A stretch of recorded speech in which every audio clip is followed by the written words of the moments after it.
Hello everyone, welcome to the session 20 of E-Content Development, Karnataka University, Dharwad.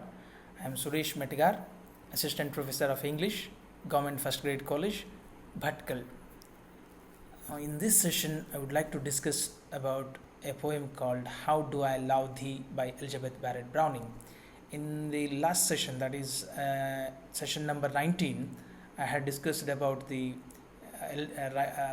writer, that is Elizabeth Barrett Browning, and also formal and structural aspects of the poem, and also I had given some details about background of this poem. In this session, I would like to discuss about summary, themes, and literary devices which are used in this poem. So, in every session, we have objectives and outcomes. Objective means aim of studying this topic, that is summary means explanation of the meaning of the literal meaning of the text, and the themes, different themes which are used in the text, literary devices which are used to give particular meaning to the text. So objective is help students to understand and the meaning of the poem, and enabling the students to understand the possibility of different themes in the poem, and making students familiar with the literary devices used in the poem. And outcomes will be students will be able to explain and interpret the different themes of the poem. Students will be able to recognize the different literary devices used in the poem.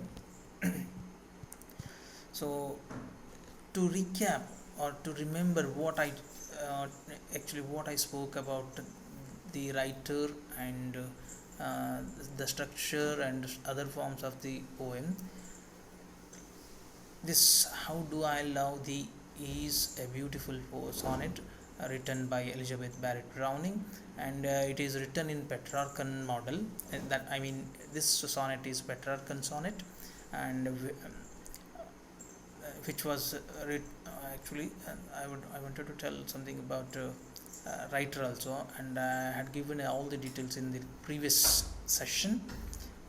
Now I would like to explain this poem, that is How Do I Love Thee. In this poem, Elizabeth Barrett Browning wants to express her intense love for her husband Robert Browning, because they were secretly married to each other, and I think they were not yet living together, and she wanted to express her intense love for her husband through the poem, because as I said in the background of the poem, her father actually restricted her like anything. He was possessive and he never allowed anything, he never gave freedom to this his daughter, that is Elizabeth Barrett Browning.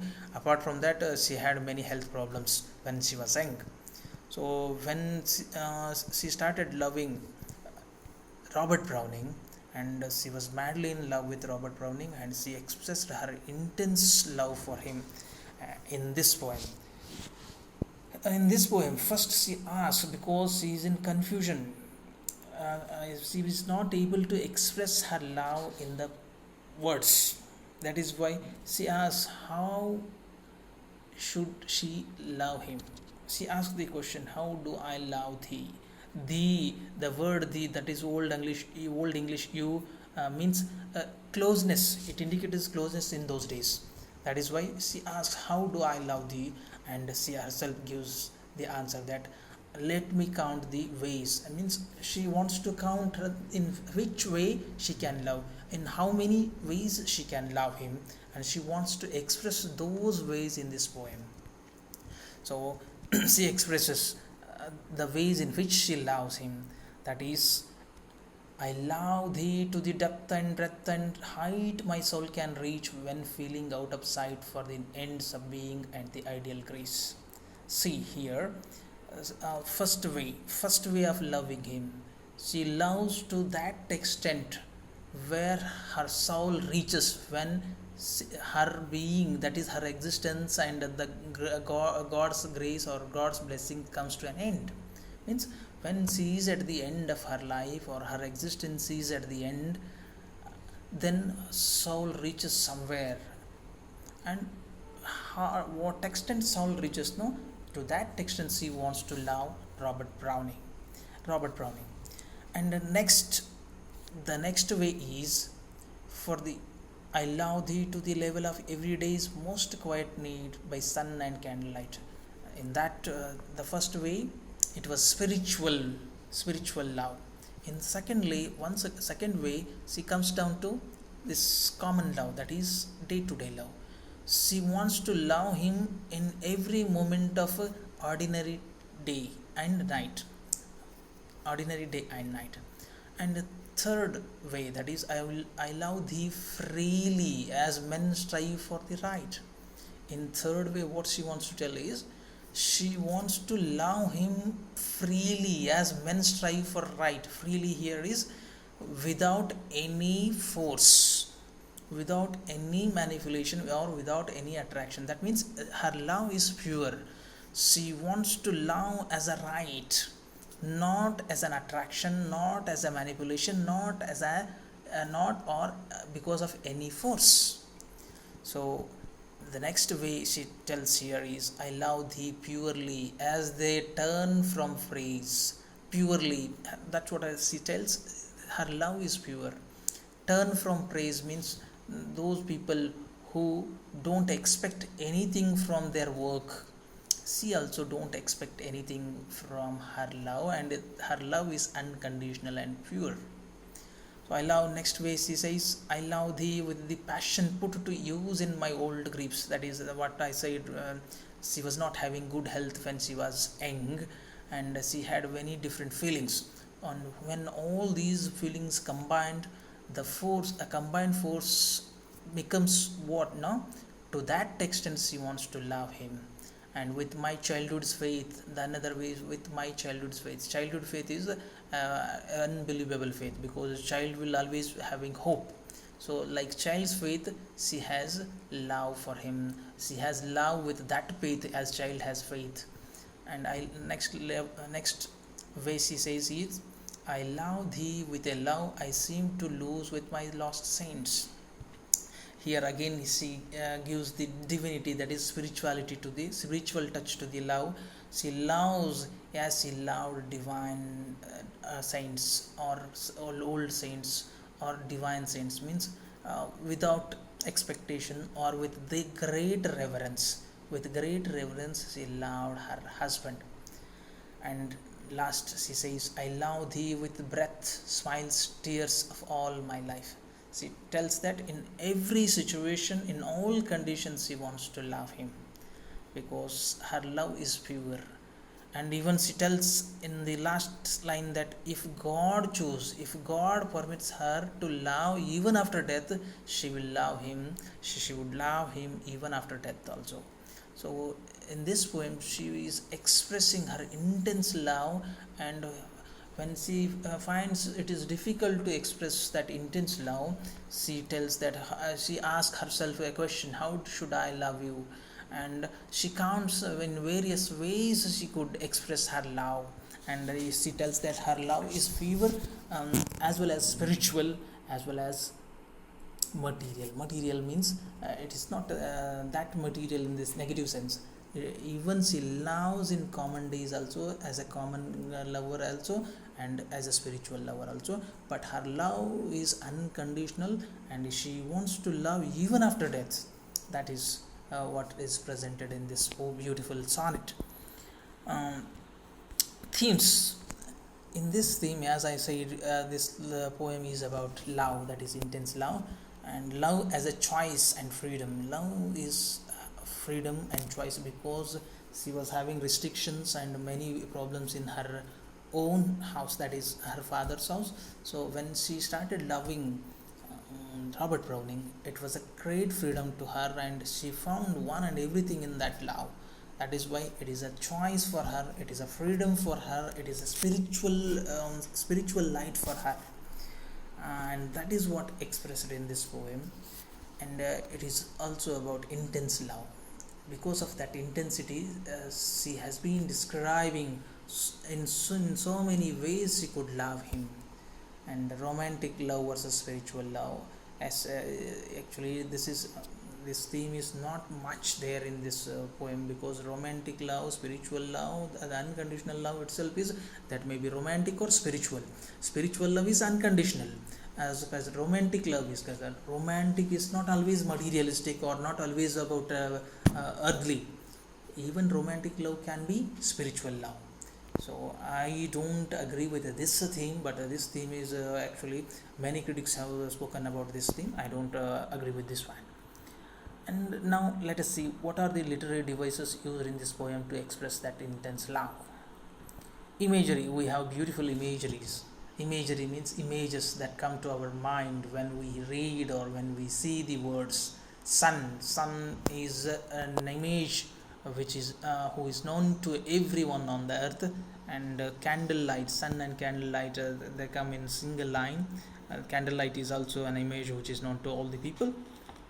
Old griefs, childhood, these are the images everyone remembers. Then there is a simile, I love thee freely as men strive for, as, like. So there is a simile here in this line. Then alliteration means repetition of consonant sound at the beginning of word. For example, purely and praise in 8 lines. In the 8th line, and the in lines 1, 2, 5, 9, 12. The, these are the sounds, consonant sounds, which are repeated in 1, 2, 5, 9 and 12, these lines. Sol, sight, s, sir, the sound sir is repeated in line 3, means repetition of consonant sound at the beginning of word is called alliteration, and this device is used to give musical effect and desired effect to the poem. So he has used all these in her poem, that is Elizabeth Barrett Browning. And she has also used assonance. Assonance means repetition of vowel sounds. This repetition of vowel sounds is used throughout this poem, especially in line 3 and 4. Use of the long E, that is vowel. My soul can reach when feeling out of sight. Feeling and reach. Here, see, reach. Here, reach, there is a long E, and in feeling also there is a long E. For the ends of being and ideal grace. Ends of being and ideal grace. So these are the assonances used in this poem. Then there is anaphora, that is the repetition of a word or phrase in the poem, that is called anaphora.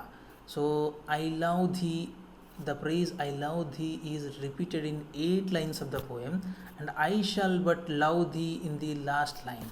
So this repetition of a word or phrase is called anaphora, and this repetition has been used in this poem in 9 lines, that in order to stress the love, in order to give a maximum effect, because she was not able to express her love in words. That is why she has used such kind of devices to give maximum effect.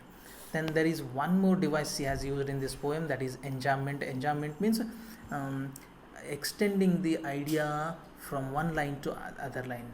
Instead of finishing that idea in single line, extending the same idea or unfinished idea to the next line is enjambment. See, I love thee with the passion put to use in my old griefs. Here the idea of that passion putting is not complete, and it is completed in second line, that is in my old griefs, and with my childhood's faith. So the idea and moving or extending the idea to the next line is enjambment. So this is also used in this poem. Then there is a hyperbole. Hyperbole is an exaggeration. We exaggerate to express our deep feelings or to give maximum effect to what we want to say. So here, I love thee to the depth and breadth and height my soul can reach when feeling out of sight. See, soul, reaching soul, and these are things which are impracticable. So this is an exaggeration. It is impracticable in life. This is an exaggeration. She is exaggerating because She wants to express her deep feelings for him. That is necessary. Exaggeration is necessary to express feelings in words. Then only we can give a maximum effect to our feelings. So this is about the poem, that is How Do I Love Thee by Elizabeth Barrett Browning. Let me conclude this session. The speaker is expressing her deep love for her beloved. The intense and pure love is the main theme of the poem. Elizabeth Browning has used a variety of literary devices to express her deep love feelings for her husband in the sonnet. We have multiple choice questions on this poem. The main theme of the poem, How Do I Love Thee, is intense love. The repetition of the phrase I love thee is an example for anaphora. The speaker wishes to love her beloved even after the death. Which of the following literary device is not used in the poem? Simile, personification, anaphora, hyperbole. Here, personification is not used in this poem. The word sun and candlelight are examples for imageries. So, thank you.